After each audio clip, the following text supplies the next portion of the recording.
하나님의 말씀 역대하 26장 16절에서 20절입니다. 한 절씩 교독하겠습니다. 그가 강성하여짐에 그의 마음이 교만하여 악을 행하여 그 하나님 여호와께 범죄하되 곧 여호와의 성전에 들어가서 향단에 분향하려 한지라. 제사장 아사랴가 여호와의 용맹한 제사장 80명을 데리고 그의 뒤를 따라 들어가서 우시아 왕 곁에 서서 그에게 이르되 우시아여, 여호와께 분향하는 일은 왕이 할 바가 아니요 오직 분향하기 위하여 구별함을 받은 아론의 자손 제사장들이 할 바니 성소에서 나가소서. 왕이 범죄하였으니 하나님 여호와에게서 영광을 얻지 못하리이다. 우시아가 손으로 향로를 잡고 분향하려 하다가 화를 내니 그가 제사장에게 화를 낼 때에 여호와의 전 안 향단 곁 제사장들 앞에서 그의 이마에 나병이 생긴지라. 같이요.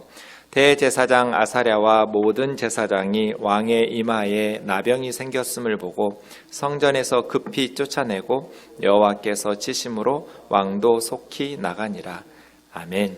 자리에 앉으셔서 기도하겠습니다. 사랑하는 예수님, 우리 마음의 귀를 열어주셔서 주님의 음성을 듣게 하여 주옵소서.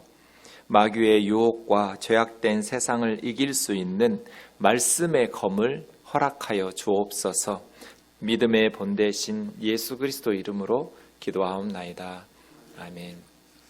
역대하 5번째 시간입니다. 오늘은 26장에 나오는 우시아 왕을 중심으로 말씀을 묵상하겠습니다.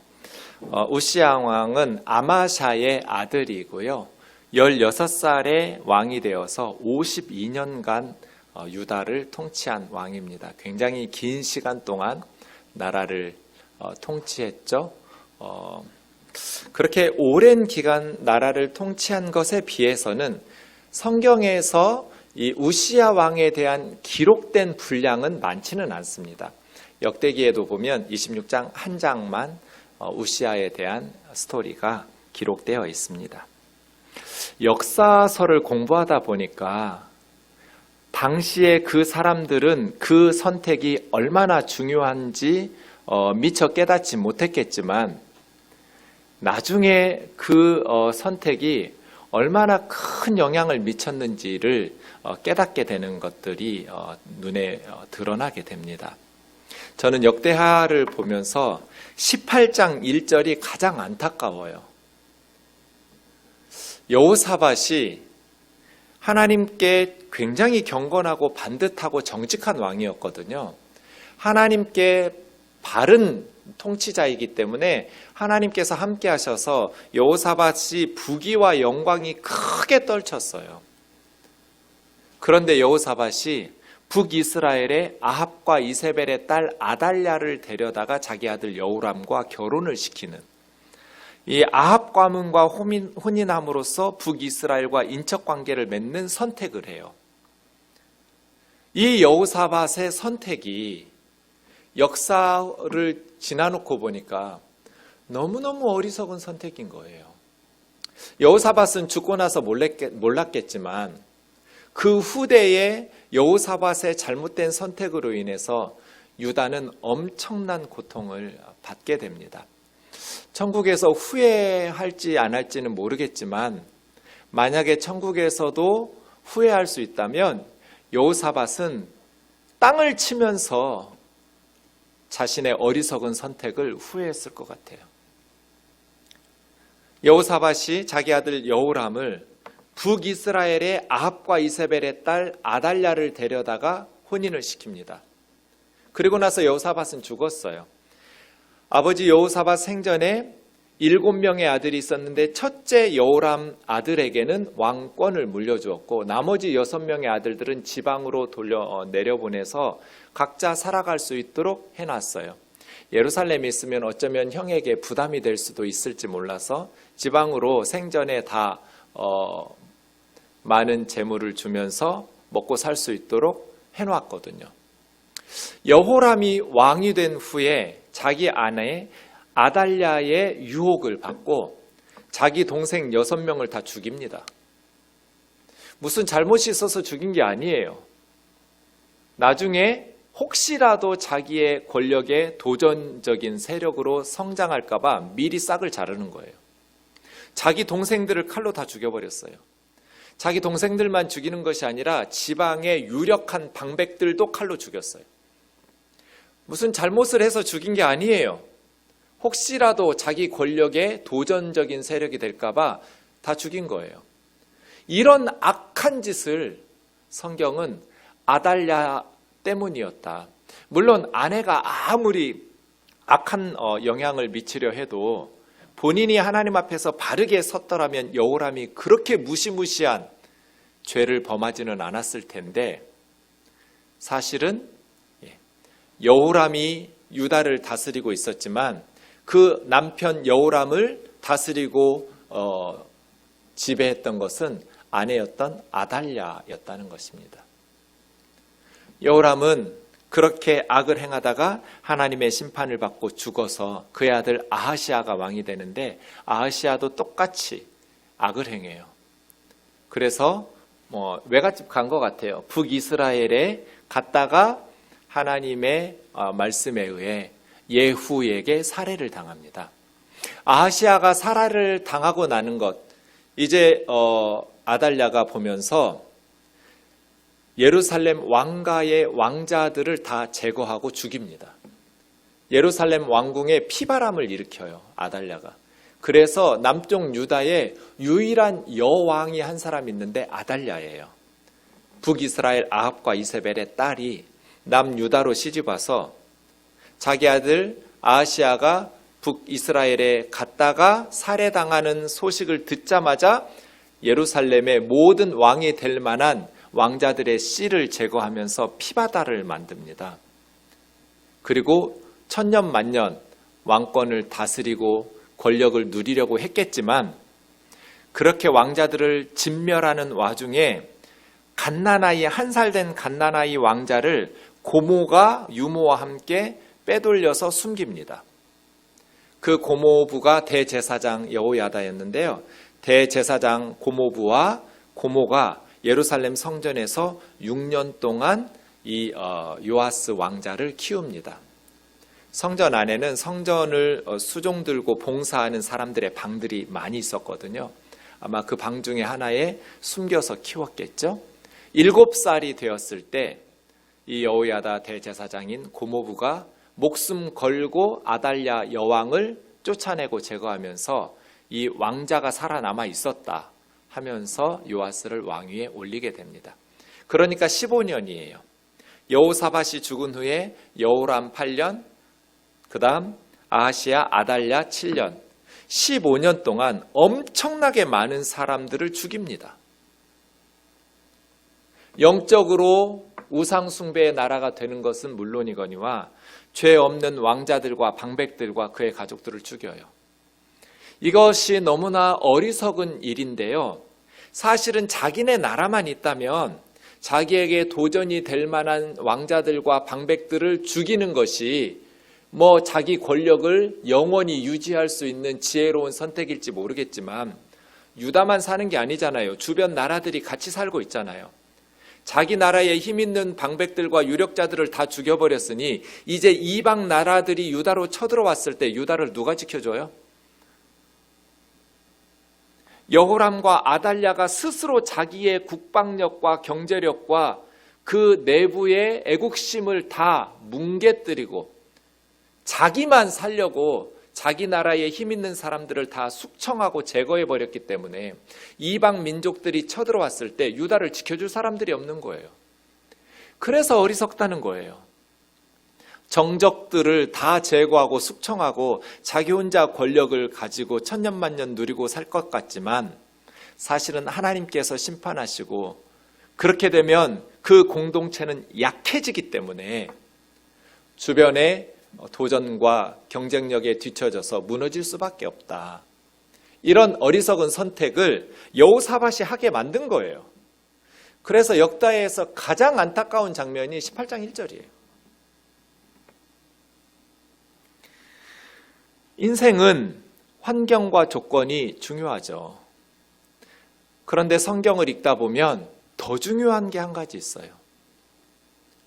좋은 학교에 가는 것, 좋은 직장에 취직하는 것 중요해요. 환경과 조건이 중요한데 더 중요한 게 뭘까요? 우리의 삶에 가장 중요한 게 뭘까요? 함께 살아가는 사람들이에요. 환경과 조건도 중요하지만 우리와 함께 살아가는 사람들 말이에요. 창세기 13장에 보면 아브라함과 그의 조카 롯에 대한 이야기가 나옵니다. 짐승들이 많이 늘어나니까 목자들끼리 서로 싸우는 거예요. 그래서 아브라함이 먼저 제안하죠. 조카 롯에게. 네가 좌하면 내가 우하고 네가 우하면 내가 좌할 거라고 선택하라고. 그래서 아브라함의 조카 롯이 눈을 들어 바라보았어요. 소알까지 온 땅에 물이 넉넉하니 여호와께서 소돔과 고모라를 멸하시기 전이었으므로 여호와의 동산 같고 애굽 땅과 같았더라. 소돔과 고모라가 멸망받기 전에는 여호와의 동산, 에덴 동산 같았어요. 에덴 동산 같았고 애굽 땅은 고대인들에게 그렇게 선망의 대상이에요. 나일강이 흐르는 비옥한 땅이기 때문에 에덴 동산 같은 땅이 애굽 땅이라고 말하는. 그러니까 롯의 눈에는 소돔과 고모라가 최고 좋은 환경과 조건인 거예요. 문제는 13절이에요. 소돔 사람은 여호와 앞에 악하며 큰 죄인이었더라. 아브라함의 조카 롯이 10절은 봤는데 여호와의 동산 같고 애굽 땅 같았다라는 것은 보았는데 13절은 보지 못한 거죠. 소돔 사람들이 여호와 앞에 악하며 큰 죄인이라는 것을 너무 간과한 거예요. 인생은 환경과 조건이 중요해요. 롯은 소돔과 고모라로 가면서 더 거부가 될 수 있는 좋은 환경이었다고 생각했겠죠. 문제는 더 중요한 것, 자기와 자기 자녀들이 함께 살아갈 사람들이 하나님 앞에 악하고 큰 죄인이라는 것을 너무 가볍게 취급했다는 거예요. 그래서예요. 우리에게 환경과 조건도 중요하지만 더 중요한 것은 함께 살아가는 사람들이다.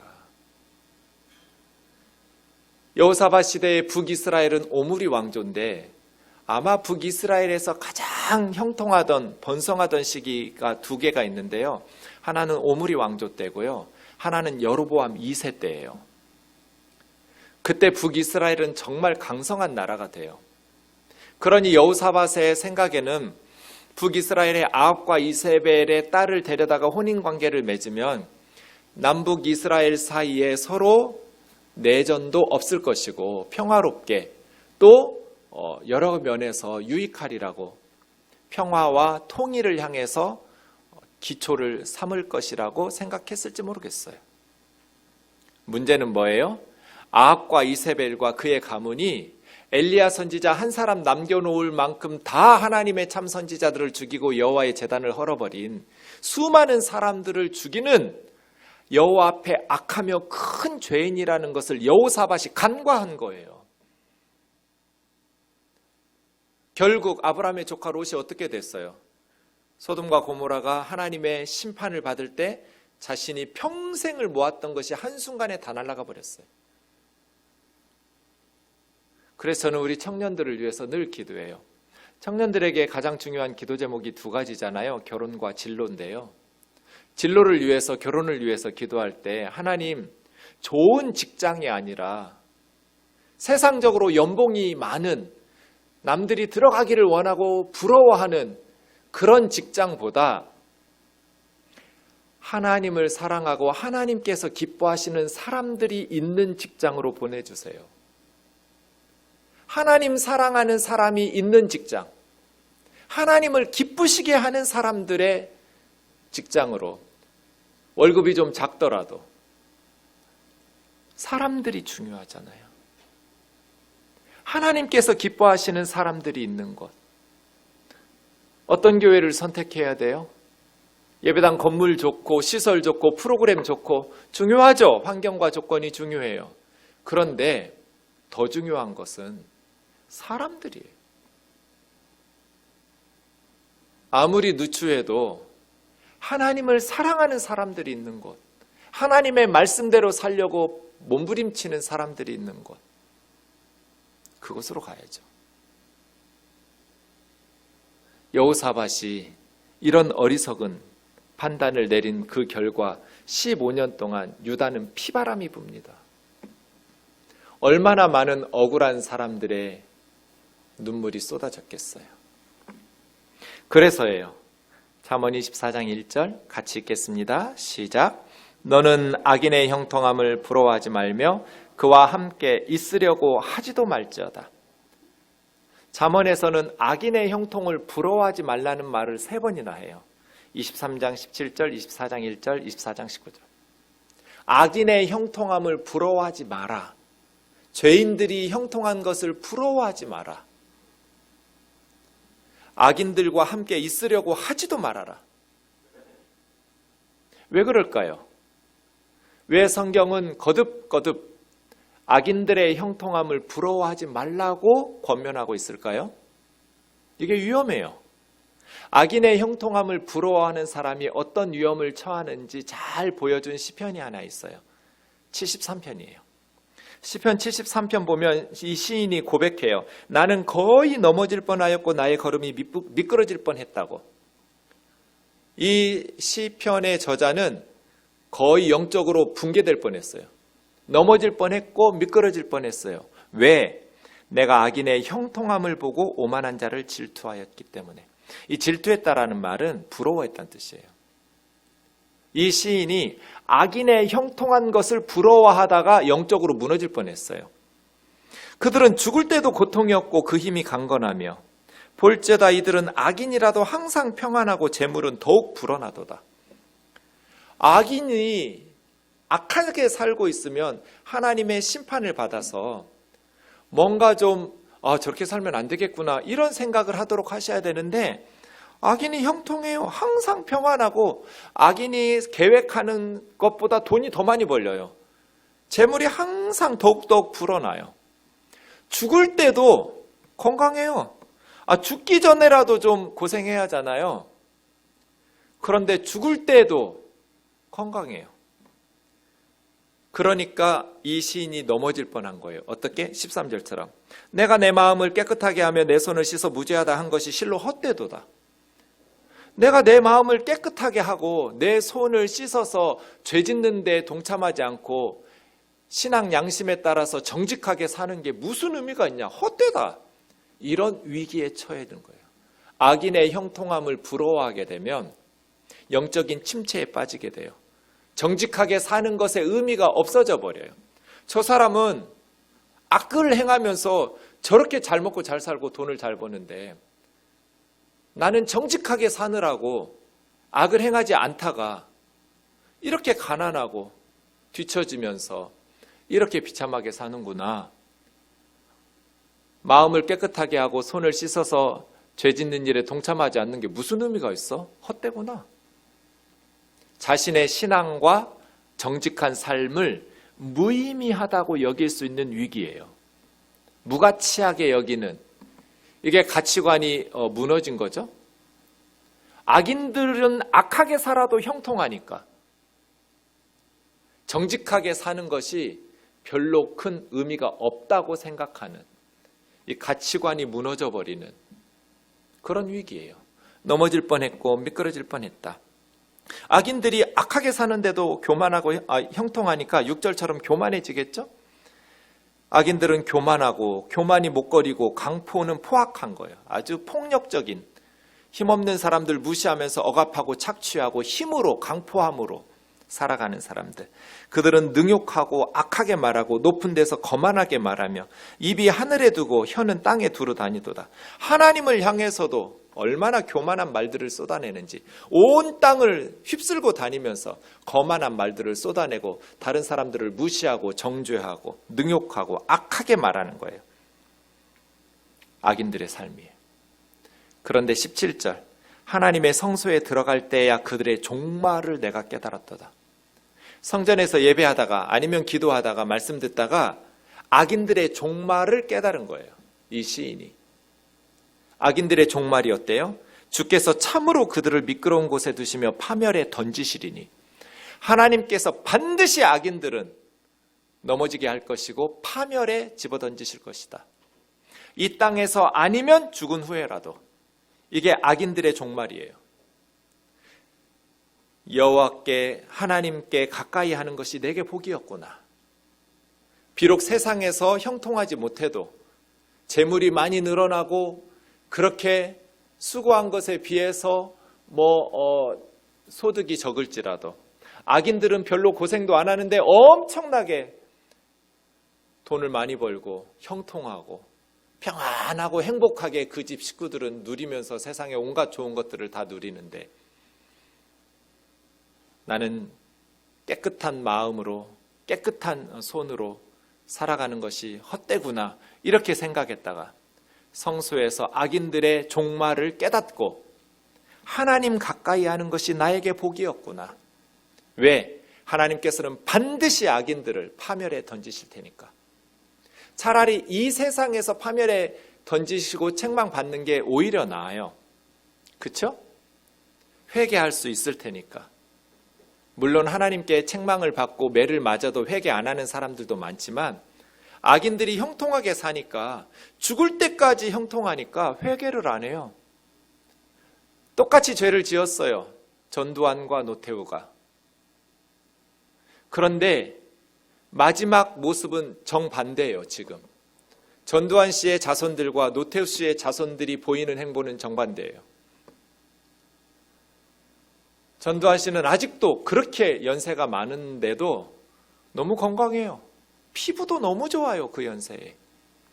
그러니까 그가 쏟아내는 말이 얼마나 교만한지 몰라요.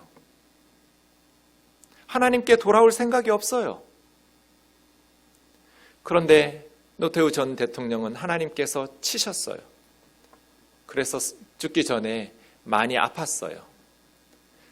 아주 기도를 많이 하는 그의 딸이 있어서 그런지 그 딸의 기도를 들으신 하나님의 은혜였는지는 모르겠으나 책망을 받았어요. 그리고 그의 아들은 기회가 있을 때마다 광주에 내려가서 진심으로 참회하고 있어요.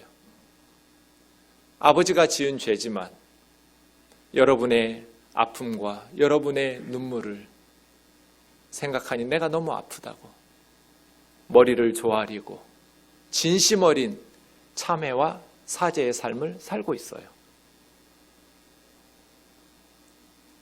차라리 이 땅에 살아있을 때 하나님의 책망을 받고 회개할 수 있는 게 좋은 거잖아요. 그런데 죽을 때까지 건강하고 계속 형통하면 정말 이것은 하나님께 엄청난 미움을 받고 있는 거잖아요. 얼마나 악하면 하나님께서 살아 생전에 치지도 않냔 말이에요. 그러니까 계속 교만하고 입이 하늘에 걸리고 혀가 땅에 두루 돌아다니면서 거만하게 말하는, 회개를 거부하는, 반드시 하나님께서 파멸에 던지실 텐데. 그래서요, 사랑하는 자매 형제 여러분, 악인의 형통함을 부러워하지 마세요. 그들과 함께 하려고 하지도 마세요. 결국 악인은 파멸에 던져질 것이기 때문이에요. 여호사밧이 이 사실을 너무나 가볍게 여겼어요.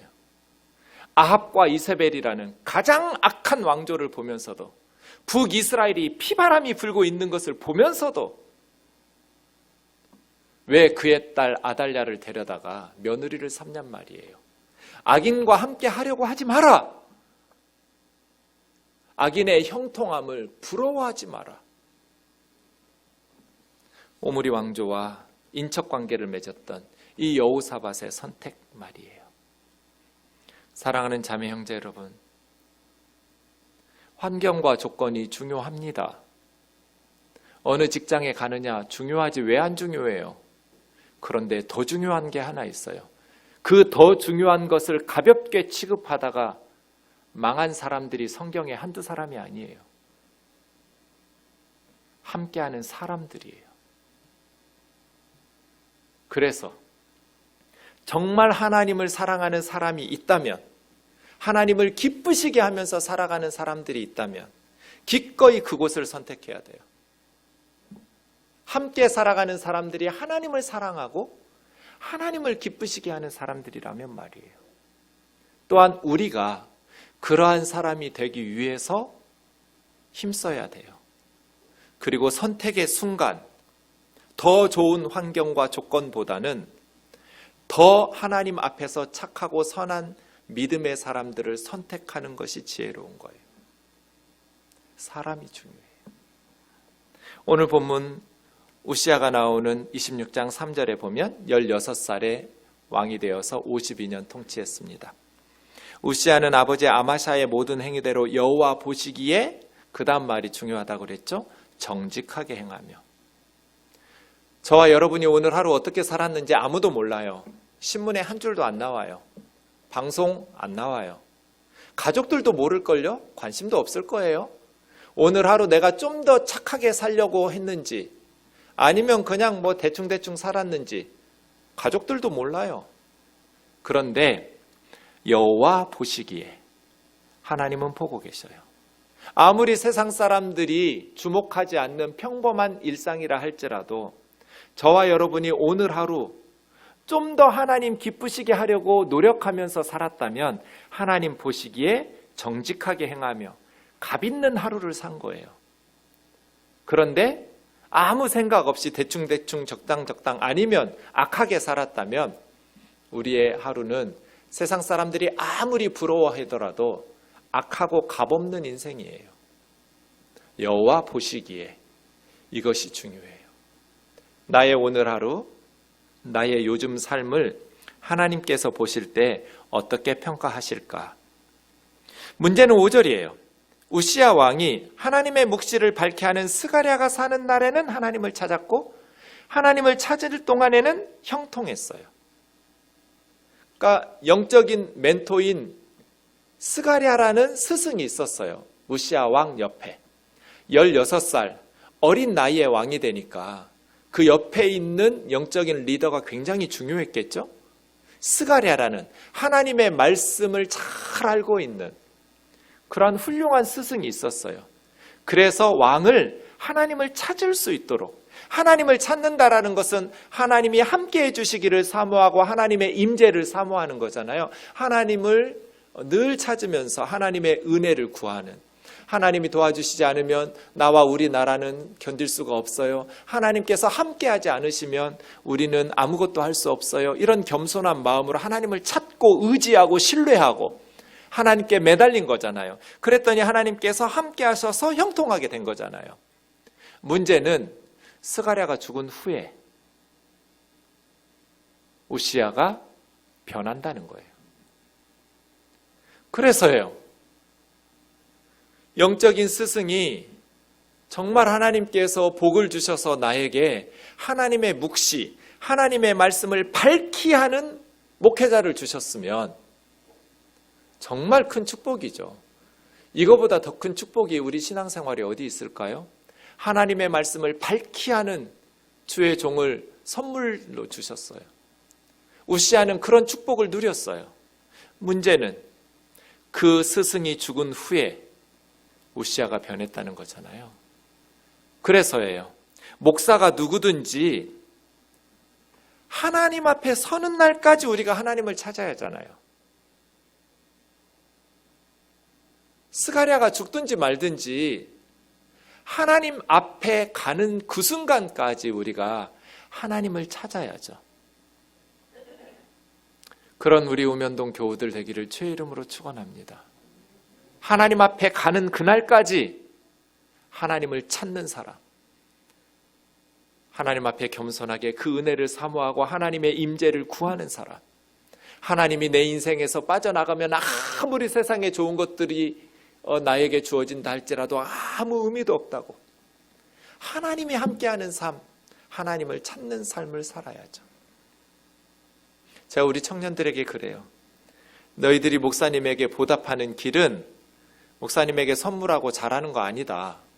너희들이 목사님을 뛰어넘는 거다.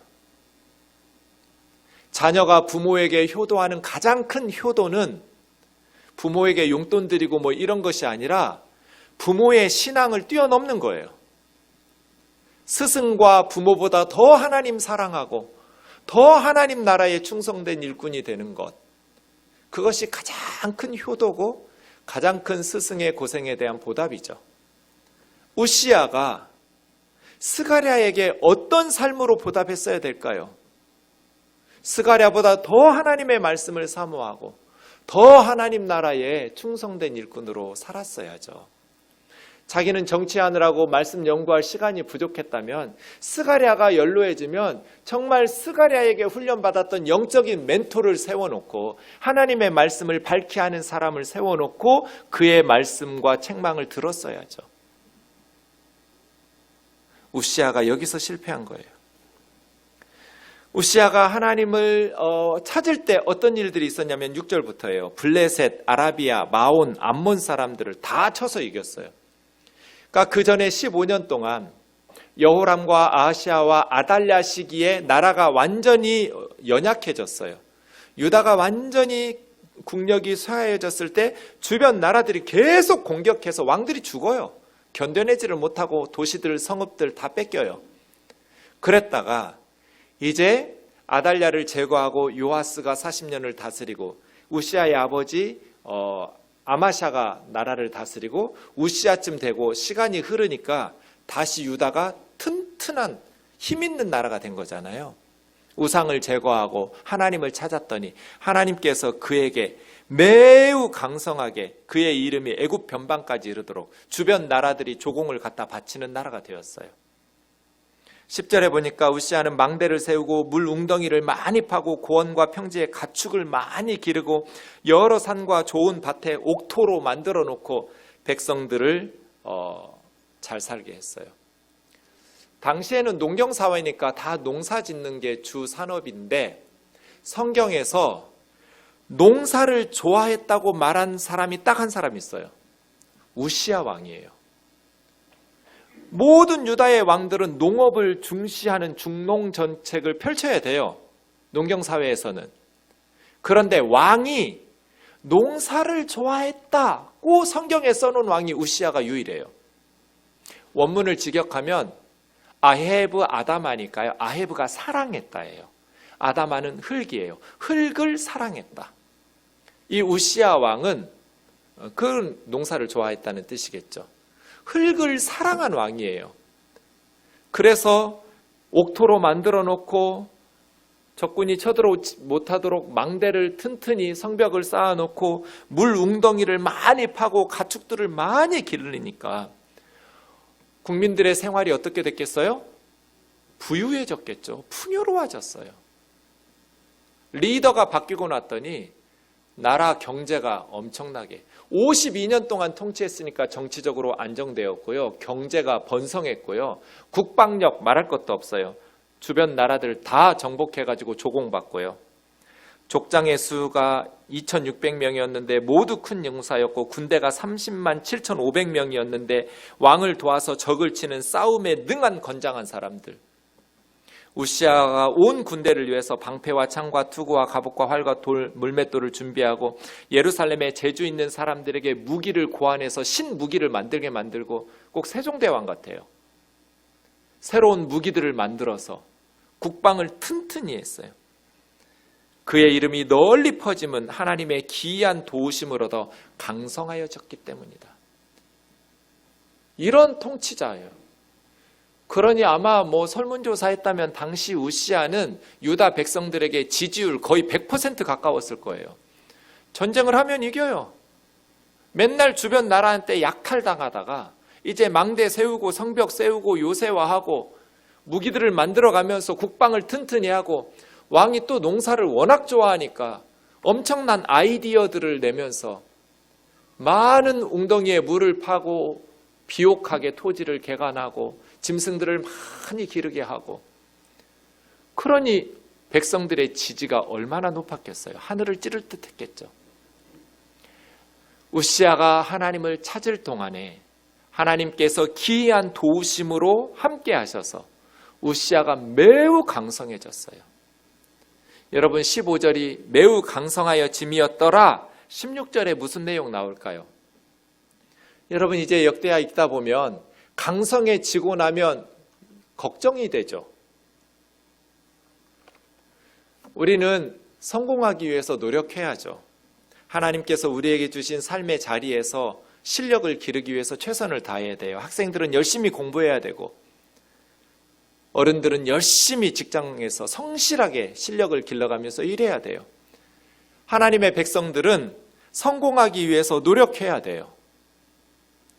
게으른 사람들은 성경은 개미에게라도 가서 개미가 하는 것이라도 보고 배우라고 그랬어요. 문제는 성공하면 매우 위험하다는 거예요. 우시아가 강성해졌어요. 성공한 통치자예요. 백성의 지지도가 하늘을 찌를 것 같아요. 근데 이 성공은 매우 위험해요. 어떤 위험 요소가 있냐? 교만해지기가 쉬워요. 성공하고 나면 겸손하기가 어려워요. 여러분, 성공하고도 교만해지지 않은 사람 보신 적 있어요? 성경 안에서나 성경 밖에서나? 자기 분야에서 엄청 성공하고도 정말 끝까지 겸손한 사람 저는 본 적이 거의 없어요. 그래서 성공해야 되는데, 성실하게 실력을 길러서 성공해야 되는데 이게 너무나 위험해요. 교만해져요. 교만해지면 반드시 망해요. 내년에 우리가 잠언을 묵상하게 될 텐데요. 제가 내년 설교 준비하면서 잠언을 다시 한번 쭉 읽어보면서 이 교만에 대해서 잠언이 얼마나 무섭게 강력하게 말하는지, 대충 가볍게 넘어가지를 않아요. 교만은. 여호와는 교만한 자의 집을 허시며 교만한 사람의 집은 하나님께서 허물어 버린대요. 마음이 교만한 자를 여호와께서 미워하시나니 교만한 사람은 하나님의 미움을 받아요. 사람의 마음의 교만은 멸망의 선봉이요. 멸망이 가기 전에 반드시 교만이 가요. 교만이 앞에 가면 반드시 멸망이 따라가요. 아무리 겸손한 척해도 마음의 교만을 하나님께서 보시고 미움받고 멸망시키시고 교만한 마음은 낮아지게 된다고.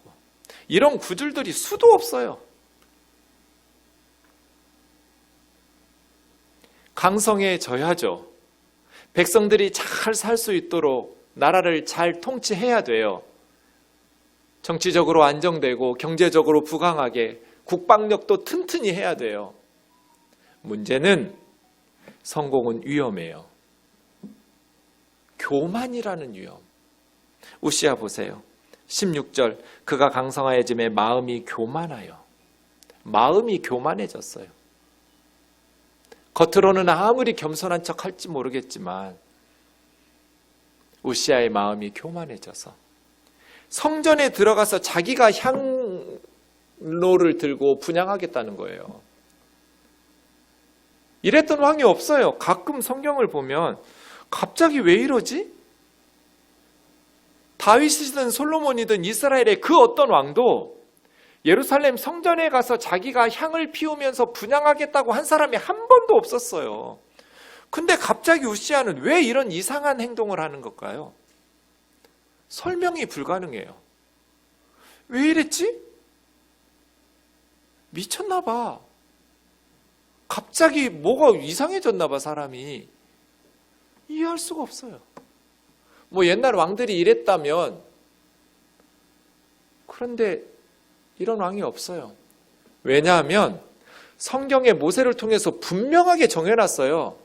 성전에 들어가서 분향하는 건 레위지파 제사장들만 하도록. 그래서 대제사장 아사랴가 용감한 제사장 80명을 데리고 우시아 왕을 따라 성전에 들어갔어요. 왕을 반대해야 되니까, 목숨 걸어야 되니까 위험한 일이잖아요. 그래서 용맹한 제사장 80명을 데리고 대제사장 아사랴가 들어가서 우시아여, 여호와께 분향하는 일은 왕이 할 바가 아니요 오직 분향하기 위하여 구별함을 받은 아론의 자손 제사장들이 할 바이니 성소에서 나가소서. 빨리 나가라고. 왕이 범죄하였으니 하나님 여호와에게서 영광을 받지 못할 거라고. 이때라도 우시아가 정신을 차리고 내가 하나님께서 명한 것을 범했구나 하고 책망을 받아들였으면 얼마나 좋았을까요? 왜요? 에스겔 18장 우리가 자주 보았잖아요. 어떤 악인이라도 자기 죄를 뉘우치고 회개하고 돌아오면 반드시 죽지 않고 산다. 하나님께서 용서해 주신다. 왜냐하면 하나님은 악인들이 그 악을 행하다가 죽는 것을 조금도 기뻐하시는 분이 아니니까. 하나님은 악인들이 자신들의 악으로 말미암아 멸망하는 것을 조금도 기뻐하지 않는 분이, 그 악한 길에서 돌이켜서 회개하고 용서받고 사는 것을 기뻐하시는 분이시니까 이때라도 책망을 듣고 회개했다면 우시아는 죽지 않았을 텐데 말이에요. 전도서 7장 5절 우리 같이 읽겠습니다. 시작. 지혜로운 사람의 책망을 듣는 것이 우매한 자들의 노래를 듣는 것보다 나으니라. 지혜로운 책망이 우매한 자의 노래보다 낫다고 전도자가 말하는데, 우시아는 어떻게 했을까요? 19절에 보면 향로를 잡은 채로 아샤라와 제사장들에게 화를 냅니다. 화를 내자마자 왕의 이마에 문둥병이 시작됩니다. 나병이 시작돼요.